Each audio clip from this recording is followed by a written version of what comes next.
लोकसभा संसद में शीतकालीन सत्र के दौरान आज फिर बड़ा ही भयंकर हंगामा हो गया है।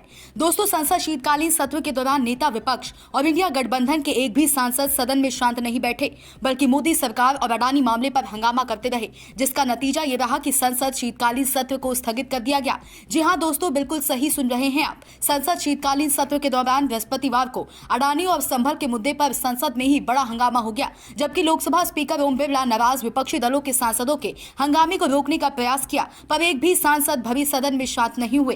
कांग्रेस पार्टी, समाजवादी पार्टी समेत विपक्षी दलों के सभी सदस्यों ने अडानी समूह से जुड़े मामले तथा यूपी के संभल में हिंसा के मुद्दे को लेकर हंगामा करते रहे। यही कारण रहा कि अंत में सदन की बैठक एक बार फिर स्थगन के बाद शुक्रवार सुबह 11 बजे तक के लिए स्थगित कर दी गई है। आप जिस मुद्दों पर चर्चा करना चाहते हैं, उन सब मुद्दों पर चर्चा करने का पर्याप्त अवसर दिया जाएगा, लेकिन आप सदन को नियोजित तरीके से गतिरोध करना चाहते हैं। देश की जनता ने बड़ी आकांक्षाओं, अपेक्षाओं के साथ आपको सदन में भेजा है। आप उनके मुद्दे उठाएं, अपने क्षेत्र की समस्याओं को उठाएं, अभाव को उठाएं। मैं आपको पर्याप्त समय दिया है और दूंगा। यही कारण रहा कि अंत में सदन की बैठक एक बार के स्थगन के बाद शुक्रवार सुबह 11 बजे तक के लिए स्थगित कर दी गई है। तो चलिए विस्तार से और बताते हैं कि संसद शीतकालीन सत्र के दौरान और क्या कुछ रहा खास। अडानी समूह से जुड़े मामले तथा यूपी के संभल में हिंसा के मुद्दे को लेकर सदन में क्यों हो रहा हंगामा, अडानी समूह के सवालों से क्यों भाग रही मोदी सरकार, संसद शीतकालीन सत्र, अडानी मुद्दे और संभल हिंसा को लेकर विपक्षी सदस्यों के हंगामे के कारण दोपहर 12 बजे सदन की कार्यवाही आरंभ होने पर कांग्रेस और सपा के सांसदों ने फिर से नारेबाजी शुरू कर दी। इसी दौरान पीठासीन सभापति कृष्णा प्रसाद तेनेटी ने आवश्यक कागजात सदन के पटल पर रखवाए। विपक्षी सदस्यों की नारेबाजी के बीच ही सदन ने वक्फ विधेयक संबंधी संसद की संयुक्त समिति का प्रतिवेदन प्रस्तुत करने का समय बजट सत्र 2025 के आखिरी दिन तक बढ़ाने को मंजूरी दी। वहीं संसदीय कार्य मंत्री किरण रिजिजू ने सदन में हंगामे को लेकर कांग्रेस और उसके सहयोगी दलों पर निशाना साधा। उन्होंने कहा कि कार्य मंत्रणा समिति की बैठक में सभी ने मिलकर फैसला किया था कि कौन सा विधेयक आएगा और कब आएगा। जो बाकी मुद्दे हैं उन पर चर्चा का अलग अलग नियम बना हुआ है। रिजिजू ने आगे और कहा कि यहाँ कांग्रेस और उसके सहयोगियों ने बिना किसी नियम के और तय नियमों को तोड़ते हुए हंगामा करने की कोशिश की है। हम इसकी निंदा करते हैं और ये ठीक नहीं है, जबकि विपक्षी दलों के ही कई सदस्य अपने क्षेत्रों के मुद्दे उठाना चाहते हैं। रिजिजू ने कहा कि वक्फ विधेयक संबंधी संयुक्त समिति का कार्यकाल बढ़ाने की मांग विपक्षी सदस्यों ने की थी, और अब जब इससे जुड़ा प्रस्ताव आया तो कांग्रेस तथा उसके सहयोगी ही नारेबाजी कर रहे हैं। हंगामे और नारेबाजी शांत न होने पर दोपहर करीब 12 बजे पीठासीन सभापति ने सभा की कार्यवाही शुक्रवार सुबह 11 बजे तक के लिए स्थगित कर दी। सभापति महोदय, सारे विपक्ष के नेता और बिजनेस एडवाइजरी कमेटी के सारे मेंबर्स मिलकर के लोकसभा अध्यक्ष के साथ में हर बिल जो आने वाला है उसका समय भी तय किया था, और सब मेंबर ने एग्रीमेंट करके हम लोगों ने फैसला किया हर एक बिल को उचित समय दे करके चर्चा करने का भी हम लोगों ने आग्रह किया और एक्सेप्ट भी किया। उसके बाद बाकी मुद्दे जो आने वाले हैं उसके लिए भी चर्चा का अलग अलग नियम बनाया हुआ है, सब ने एग्री किया है। यहाँ बिना रूल के और अपना ही बनाया हुआ रूल को तोड़ करके कांग्रेस पार्टी और साथियों ने ये हंगामा करने का जो कोशिश किया है, मैं इसका निंदा करता हूँ। ये सही नहीं है। ये शीतकालीन सत्र को अच्छी तरह से चलाने के लिए सारे सदस्य, कई नए मेंबर्स ऑफ पार्लियामेंट है, पुराने हैं, सबने कहा कि अपना बात रखना चाहिए सदन में, अपना कॉन्स्टिट्यूएंसी का बात को यहाँ चर्चा करना चाहिए। लेकिन कांग्रेस पार्टी और साथियों ने इस तरह से हंगामा करके बाकी मेंबर्स का जो अधिकार को हनन किया है, मैं खंडन करता हूँ। दूसरे बात, वक्फ अमेंडमेंट बिल को लेकर के जॉइंट पार्लियामेंट्री कमेटी बनाया।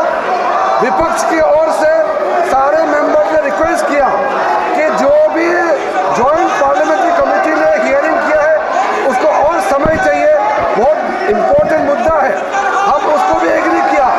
आज टाइम एक्सटेंशन के लिए वक्फ अमेंडमेंट बिल का जेपीसी का टाइम एक्सटेंशन के लिए प्रस्ताव मूव किया, तब भी खुद कांग्रेस पार्टी ये हंगामा कर रहे हैं। गलत बात है सर, मैं इसका भी निंदा करता हूँ। वहीं सदन की कार्यवाही आरंभ होने के साथ ही केवल की वायनाड सीट से सदन की सदस्य निर्वाचित हुई कांग्रेस महासचिव प्रियंका गांधी वाड्रा और महाराष्ट्र के नांदेड़ से सदस्य निर्वाचित हुए इसी पार्टी के रविंद्र चौहान ने लोकसभा की सदस्यता की शपथ ली।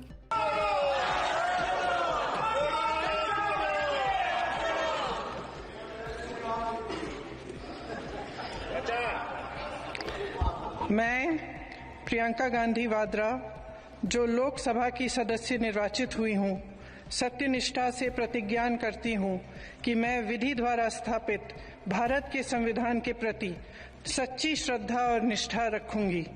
मैं भारत की प्रभुता और अखंडता अक्षुण्ण रखूंगी तथा जिस पद को मैं ग्रहण करने वाली हूँ उसके कर्तव्यों का श्रद्धा पूर्वक निर्वहन करूंगी। जय हिंद। इसके बाद जैसे ही लोकसभा अध्यक्ष ओम बिरला ने प्रश्नकाल शुरू कराया तो कांग्रेस और सपा के सदस्य आसन के समीप आकर नारेबाजी करने लगे। लोकसभा अध्यक्ष ओम बिरला ने विपक्षी सदस्यों से अपने स्थान पर जाने और सदन की कार्यवाही चलने देने की अपील की। बिरला ने इस दौरान नारेबाजी कर रहे विपक्षी सदस्यों से कहा कि आप जिन मुद्दों पर चर्चा करना चाहते हैं उसके लिए पर्याप्त समय और अवसर दिया जाएगा। आप नियोजित तरीके से सदन को अवरुद्ध करना चाहते हैं। जनता ने आपको अनेक आकांक्षाओं के साथ यहाँ भेजा है। आपको उनकी चिंताएं और क्षेत्र की समस्याएं उठानी चाहिए। बिरला ने कहा कि जिन मुद्दों का देश से कोई भी संबंध नहीं है आप उन्हें यहां उठा रहे हैं। चर्चा के लिए नियम प्रक्रियाओं को अपनाया जाता है।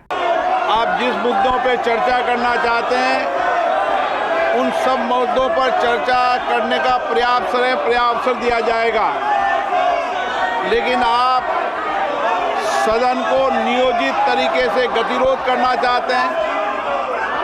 देश की जनता ने बड़ी आकांक्षाओं अपेक्षाओं के साथ आपको सदन में भेजा है।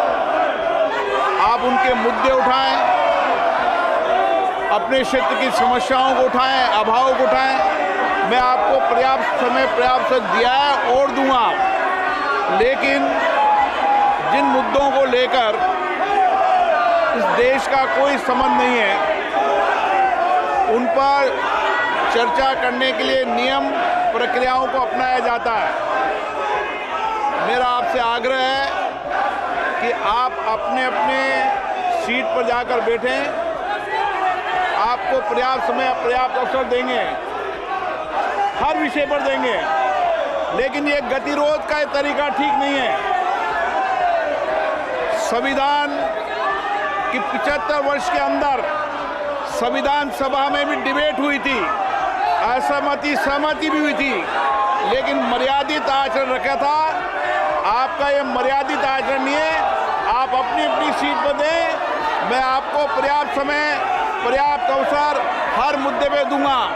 आप सदन चलाना चाहते हैं, चर्चा करना चाहते हैं, सदन की कार्रवाई आज 12 बजे तक के लिए स्थगित की जाती है। Bureau report Sam TV digital. Subscribe करें साम टीवी, क्योंकि हम आ गए हैं अब आपके बीच। दिखाएंगे सत्ता के वादों और अपराधियों के एक एक कारनामे की हकीकत। और हाँ, अगर आपके पास भी हो कोई ऐसी खबर तो कमेंट करके हमें बताएं, क्योंकि बिना डर और दबाव के हम दिखाते हैं हर एक खबर डंके की चोट पर।